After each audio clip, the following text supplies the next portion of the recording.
It's a waste of time coming to act like you know God. There are many people, when they come, they close their eyes and they stand in a way as if 10 angels are talking to them at the same time. Don't waste your life, sir. Don't waste your life. If you know God, you don't need to act drama. The impact your life will command will show. All of us can go for pastor's conference and wear suit. You can even lobby your way to sit on the first row. It's not first row that makes you have impact. Somebody else can come for that conference and sit at the back, but he has won 1 million people to the kingdom. His life is 1,000 times more impactful. When people don't want to grow, they are looking for impression. And so you sit in front. When camera is coming, you put your hand like a big man of God. You are wasting your time. You are wasting your time. Don't act like a big man of God. Become one. In this world, nobody will allow you to make impact because of your face. Nobody is making impact because of his skin color. People make impact because they have something you cannot deny. It's a force that cannot be resisted. This is why those who make impact regardless of gender, regardless of age, and regardless of nationality.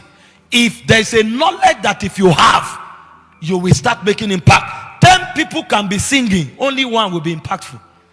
And you are wondering why 10 people are singing, but the nations are looking for one person.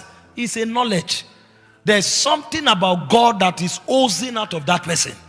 10 people can go for scholarship, only one is chosen. 10 people can be in government, only one is influential. 10 people can be in ministry. One person has so many branches, he doesn't even know what to do with them. And another person is struggling with one small church, and it's all the prayer day and you are wondering why. Is it that God is biased? He is not biased. They that do know their God, they shall be strong and they shall do exploit. So exploit responds to knowledge. God is not sentimental.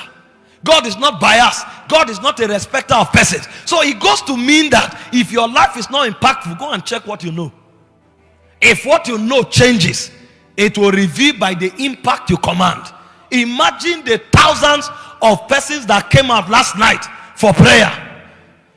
How many people run vigil like that in Zambia? There's a knowledge that sponsored it. You may think it's money. Go and borrow money. And you'll be shocked that money don't tell people stand up from your home and go to the stadium. There is a force called anakazo. That's what pulls men. That's what draws men.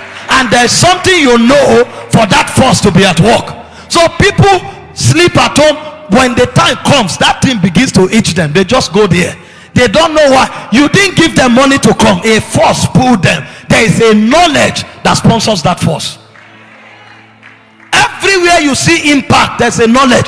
That's why we learn from people. When you see a man doing something, find out how are you doing it? What do you know? It's not this one that you go for a conference, you meet this pastor. Where are you from? You are from Ethiopia. This is my number. Let's be talking. No, you don't lobby. Don't lobby. When the light shines, they will look for you because they will trace it to you. Don't go looking for phone numbers and say, if there's any conference, just let me know. I'm around. God is helping me in the area of healing. Oh, God, relax. If God is helping you, it will show. Don't go telling somebody, yes, I'm good with I'm very strong in doctrine. I can come around. You are not cheap, sir. You are not cheap. Allow your light to shine. When your light shines, nations will come. Kings will come. And shining is a function of beholding. Keep knowing him. Keep walking with him. And see the way the glory oozes out of you. And a point will come, you'll become too big for your neighborhood. The third sign that you know God is that transformation and transfiguration keeps taking place. A man who knows God is not confused. When you see people stranded, it means God is not talking to them. They say, my sheep heareth my voice, and they follow, they obey. Every time we are stranded, it means we are departed. Rebellion is what sponsors strandedness. If you are with him, he will tell you where to go. In fact, he said, even if you are in the wrong path, you will hear a voice behind you. That is not the way to go. Turn back. This is the way. Follow it. So a man who knows God, one of the weapons he sustains is direction. And if you have direction, your life must count. Most times, the reason we fail in life is dislocation. We are heading where God is not leading. And no matter how pleasant that place looks, it will become desolate. That's the undoing of Lot. When they needed to step into destiny, Lot looked at the plains of Sodom and Gomorrah and he said that the vegetation was green and he wanted to go there because he thought, the Bible said it's not given to man that walketh to order his step. You can't function by brain. You have to be led. And when the time came for Abraham, Abraham didn't look at Sodom. The Bible said Abraham lifted up his eyes. He saw from the realm of God. God now directed him.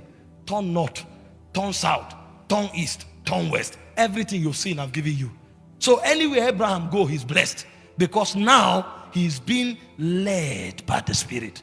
And that's why I said as many as are led by the Spirit of God, they are the sons of God. When a man begins to know God, he begins to enter into direction. I'm showing you this thing so that you know the indicators. And as I teach a bit further, you are going to discover that knowing God is different from talking about God. Knowing God is deeper. It's an experiential reality. And when it starts happening to you, direction will become natural.